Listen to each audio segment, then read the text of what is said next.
Magandang gabi mga kapatid, mga taga-Quran. Actually, this is not a program, no? Gusto ko lang iparating sa inyo. Nung last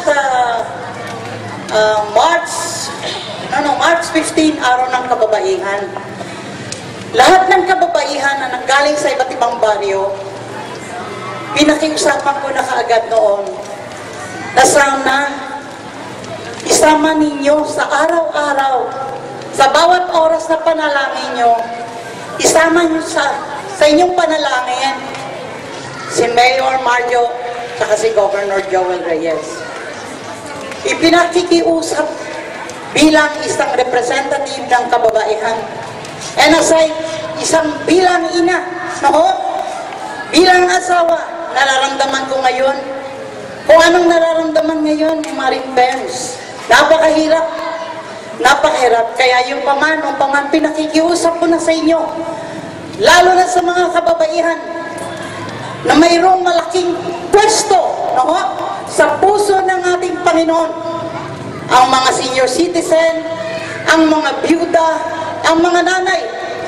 Lahat ng panalangin ninyo, tayo mga kababaihan, tayo na mayroong isang magandang pwesto sa puso ng Panginoon ay pinapakinggan. Ang hiling ko lamang ho sa inyo, sa bawat isa sa inyo, hindi lang sa kababaihan, lahat ng mga taga-Quran, ang nasasangkot ho ngayon, taga-Quran. Ang laban ni Mayor at laban ni Governor, laban natin.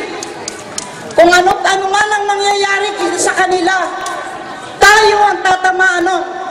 Kaya gusto ko sana sa inyo, iparating sa inyo, this is not a program.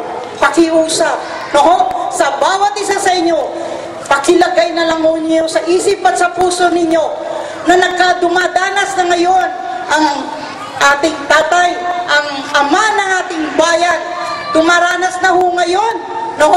At ang dating gobernador, actually it's not dati. Sa mga taga-Quran, must always be a governor. Na dapat natin ipagmalaki yun. No? Napakaliit ng Quran. Napakaliit kumpara sa buong ibang munisipyo. Pero nagkaroon tayo nun.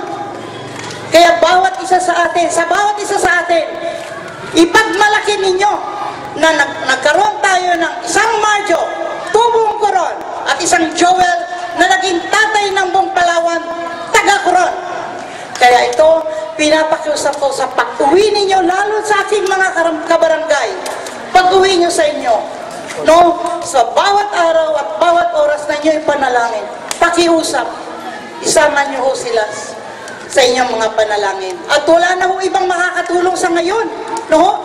Sa tumatakbo ngayon, ang bigat ng kalaban nila, it's media. No? Media na ho ang kalaban nila. One-sided na ho pag media na ang kalaban. Kaya tayo, wala na. We can do nothing. Pero because God is in ours, nasa atin ang Panginoon. So,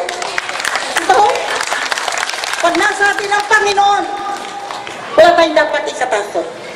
No? At yun lang ho, Maring Benz. Alam ko, napakasakit ay naabot nyo. Kayo, Jackie, Maki, Waki, I've been there in your house noon. Nakita ko kung gaano kabait ang pamilya niyo. At hanggang ngayon, magmula nang nagsimula ang laban ninyo, kasama na rin ako sa lumalaban. Maraming salamat.